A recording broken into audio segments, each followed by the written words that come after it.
This lesson is all about prepositions of direction. Prepositions of direction tell us where something or someone moves, and it also tells us where to put something. They commonly follow verbs of motion. Common prepositions of direction are to, onto, and into, and these are related to the prepositions of place, namely at, on, and in, respectively.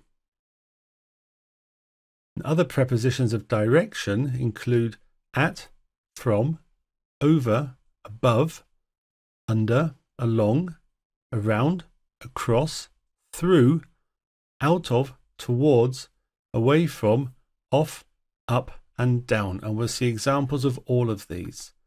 I would like to point out that you have to be careful with prepositions of direction and not confuse them with prepositions of place. Now, prepositions of place tell us where something is, but the prepositions of direction really have to have an element of movement in it. So we use to indicate movement towards a location or person.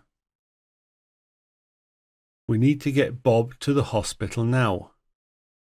Something's wrong with Bob. Last weekend we went to London. Could you give this letter to Peter, please? The boy threw the ball to his friend. We use onto for movement that ends on top of something. And onto, preposition of direction, corresponds with on, its preposition of place.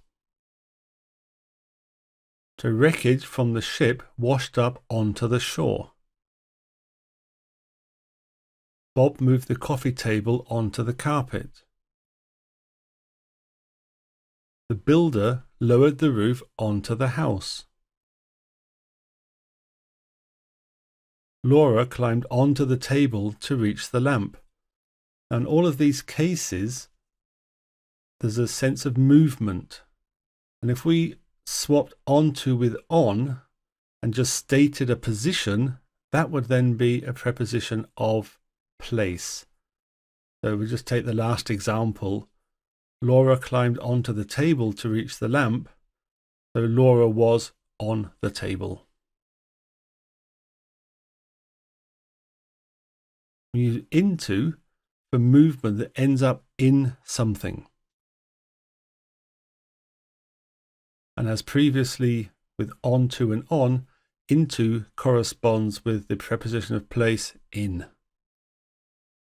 The children dived into the swimming pool. The porter carried the bags into the hotel room. The junk mail was thrown unread into the paper bin. Best place for it. The mechanic lowered the engine into the car. And as previously with onto and on, we just take the example with the mechanic lowering the engine into the car. That's the movement. And when he's finished, the engine is in the car. And that then is a preposition of place. And we use at to indicate movement towards a location or person. So the boy threw the stone at the girl. Now we compare this with a previous example. The boy threw the ball to his friend, and to and at are not the same. So in the case for the boy throwing a ball to his friend, the friend was supposed to catch it, whereas the boy throwing a stone at the girl, he's trying to hit her with the stone. I'm not a nice little boy. The enemy came at me from all directions. Jim threw a dart at the board and hit the bullseye.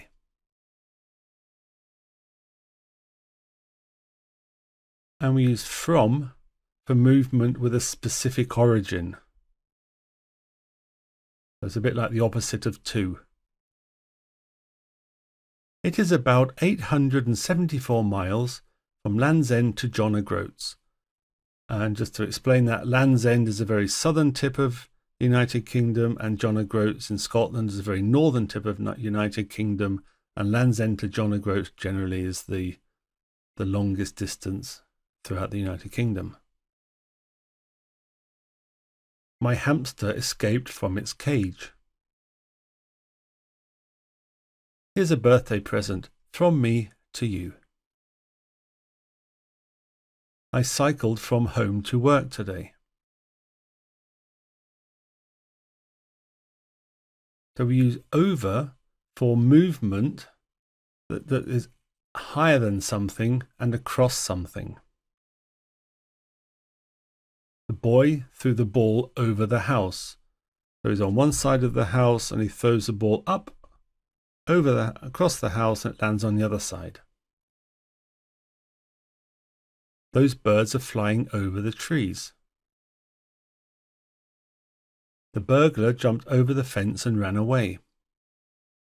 So he's on one side of the fence, he jumps up over the fence and he's gone.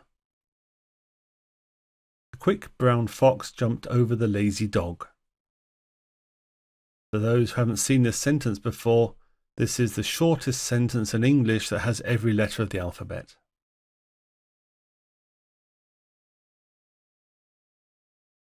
We use above for moving up to somewhere that is higher than something else. Please put the picture above the bed. Now this is higher than the bed, like on the wall, but it's not over the bed. If it was over the bed, it would be horizontal, and here it's above the bed, so it's higher than the bed. Put your hands above your head. Let's get your hands higher than your head. The waterfall above the lake is beautiful. The weather improved when we flew above the clouds. And we use under as like an opposite of over for movement that takes us lower than something, or that is lower than something. The puppy crawled under the fence. The cat ran under the bed to hide. We put the presents under the tree on Christmas Eve. And it's fun to swim in the lake under the waterfall.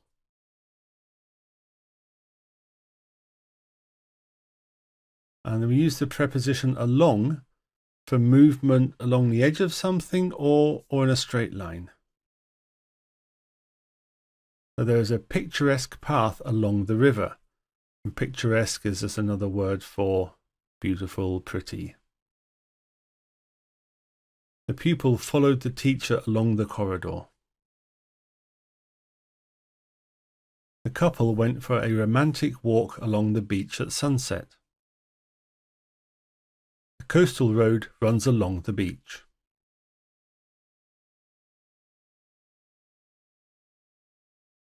And we use around for circular movement or for movement along a curved path.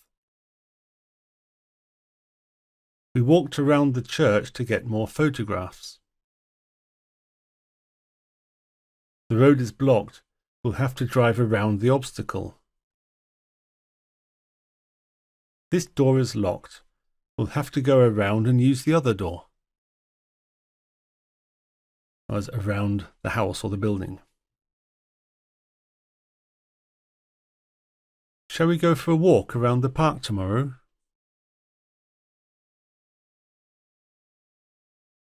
We use across for movement that goes from one end to another, or from one side to the opposite side. We had to walk across the bridge to get home. The silly boy ran across the road without looking. That boat will take you across the river. Sam's friend lives across the street from him. And you see in all these examples is a case of, sort of something on the opposite side of where we are. And we use through to describe movement that goes from one side of an enclosed space to the other side. We drove through the tunnel under the river. Water runs through the pipes to the house. The girls were playing in jumping through the hoops. The kitten crawled through a gap in the fence.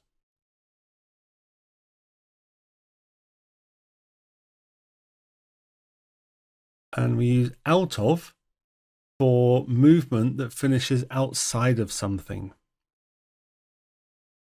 So the player hit the ball out of the park. The water's getting cold. You should get out of the bath now. Take the ingredients out of the packet and follow the instructions. And you'll have nice cake. We've arrived. You can all get out of the car now.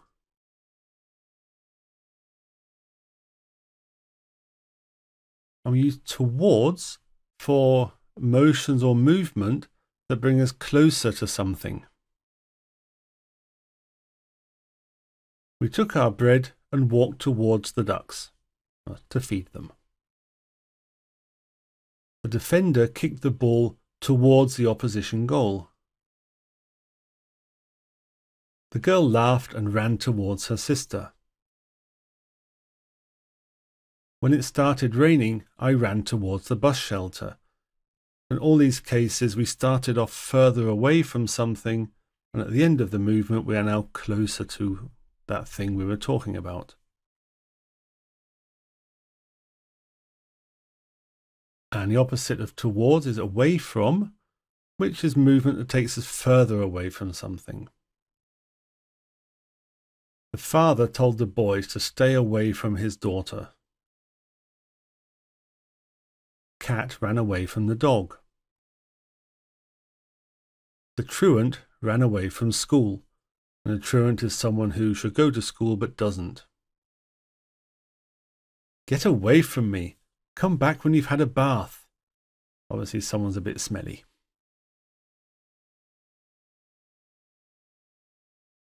And we use off for movement which is down or away from something. The wind blew the hat off his head. Please take your feet off the table. We get off the bus at the next stop. Remember to take all your bags with you when you get off the train.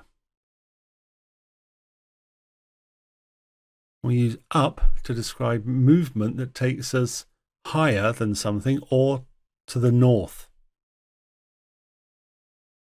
Running up that hill was tiring. Alan climbed up the ladder to fix the roof.